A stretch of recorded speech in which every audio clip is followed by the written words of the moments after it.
हम सब रोज सोते हैं, है ना? पर क्या हमने कभी सोचा है कि नींद असल में है क्या? ये सिर्फ दिन भर की थकान मिटाने का एक तरीका नहीं है, बल्कि ये एक बहुत ही जरूरी प्रक्रिया है जो हमारे शरीर और दिमाग को, आप कह सकते हैं, रीसेट करती है। तो चलिए, आज जरा गहराई से समझते हैं कि जब हम सो रहे होते हैं तो पर्दे के पीछे चल क्या रहा होता है। ये आंकड़ा देखिए, ये वाकई में हैरान करने वाला है। हम अपनी जिंदगी का लगभग 1/3 हिस्सा सोने में बिता देते हैं। मतलब अगर कोई 90 साल जीता है तो उसके 30 साल तो सिर्फ सोने में ही निकल गए। तो सवाल ये उठता है कि क्या ये वक्त बस यूं ही गुजर जाता है? क्या ये हमारे शरीर का बस एक ऑफ मोड है? नहीं, बिल्कुल नहीं। सच तो ये है कि नींद एक बेहद एक्टिव स्टेट है जिसमें हमारा शरीर बहुत जरूरी काम कर रहा होता है। तो चलिए इस पहेली को थोड़ा और समझते हैं। सबसे पहले ये जानना जरूरी है कि नींद कोई सीधी सादी चीज नहीं है। ये तो पूरी रात चलने वाला एक बहुत ही कॉम्प्लेक्स डांस है जिसका एक तय पैटर्न होता है। तो होता क्या है कि हमारी नींद के 2 मेन हिस्से होते हैं। एक है NREM स्लीप, यानी कि non rapid eye movement sleep. हमारी रात का ज्यादातर हिस्सा, करीब 75%, इसी में गुजरता है। और दूसरा है REM स्लीप, यानी रैपिड आई मूवमेंट स्लीप, जो बाकी के 25% हिस्से में होती है। और बात यहीं खत्म नहीं होती। ये जो NREM नींद है ना, इसके भी अपने 4 स्टेज होते हैं। हम हल्की नींद से शुरू करते हैं, फिर थोड़ी और गहरी नींद में जाते हैं और आखिर में स्टेज 3 और 4 में पहुंचते हैं। इसे स्लो वेव स्लीप भी कहते हैं। ऐसा इसलिए क्योंकि इस दौरान हमारे दिमाग की तरंगें बहुत धीमी और गहरी हो जाती हैं।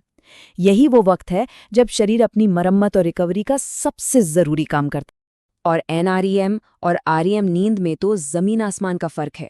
NREM में शरीर की मांसपेशियां एक्टिव रह सकती हैं, पर दिमाग शांत हो जाता है।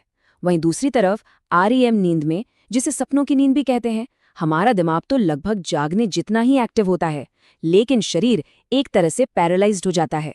ये कमाल का सेफ्टी फीचर है, ताकि हम सपनों पर असल में एक्शन न लेने लगें। अच्छा, तो ये सब कंट्रोल कैसे होता है?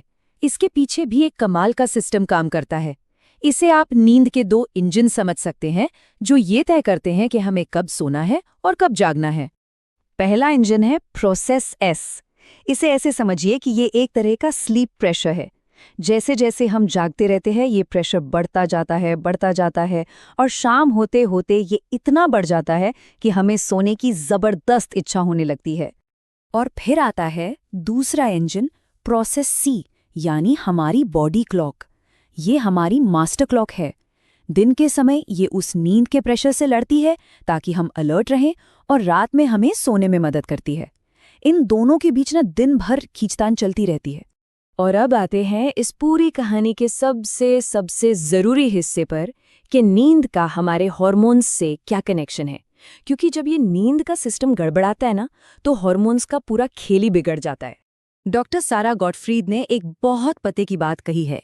उन्होंने कहा कि खराब नींद को नजरअंदाज करना मतलब हार्मोन की सीढ़ी से नीचे गिरने जैसा है। मतलब एक चेन रिएक्शन शुरू हो जाता है जो हमारे पूरे शरीर का बैलेंस बिगाड़ देता है। तो होता क्या है जब नींद पूरी नहीं होती? सबसे पहला झटका लगता है लेप्टिन को।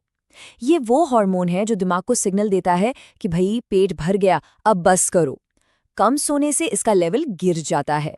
और कहानी में ट्विस्ट ये है कि ठीक उसी वक्त एक दूसरा हार्मोन ग्रेलिन बढ़ जाता है। इसे हंगर हार्मोन कहते हैं। तो सोचिए क्या हुआ। पेट भरने वाला सिग्नल कमजोर हो गया और भूख वाला सिग्नल जोर जोर से चिल्लाने लगा। ये एक डबल प्रॉब्लम है। और तो और शाम के वक्त स्ट्रेस हार्मोन्स, जिसे कॉर्टिसोल कहते हैं, वो भी बढ़ जाता है। मतलब बॉडी बेवजह ही एक स्ट्रेस मोड में चली जाती है, जिससे मेटाबॉलिज्म पर और बुरा असर पड़ता है।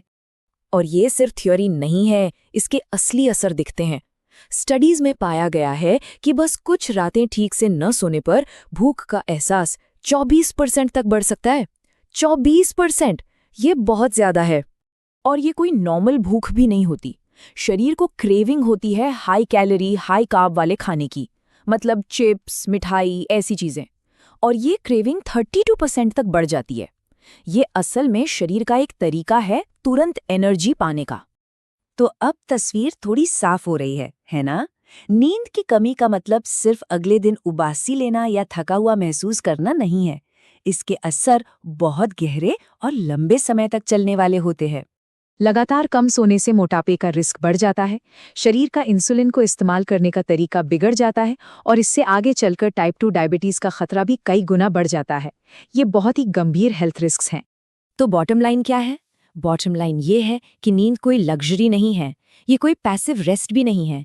ये एक एक्टिव, बहुत ही ज़रूरी प्रोसेस है जो हमारे हार्मोन्स और मेटाबॉलिज्म को रीसेट करने के लिए चाहिए ही चाहिए। तो आखिर में बस एक सवाल खुद से पूछने वाला है कि हमारी नींद हमारे लिए काम कर रही है या हमारे खिलाफ? क्या वो हमारे शरीर को बना रही है या अनजाने में उसे तोड़ रही है? इस पर सोचना बहुत ज़रूरी है।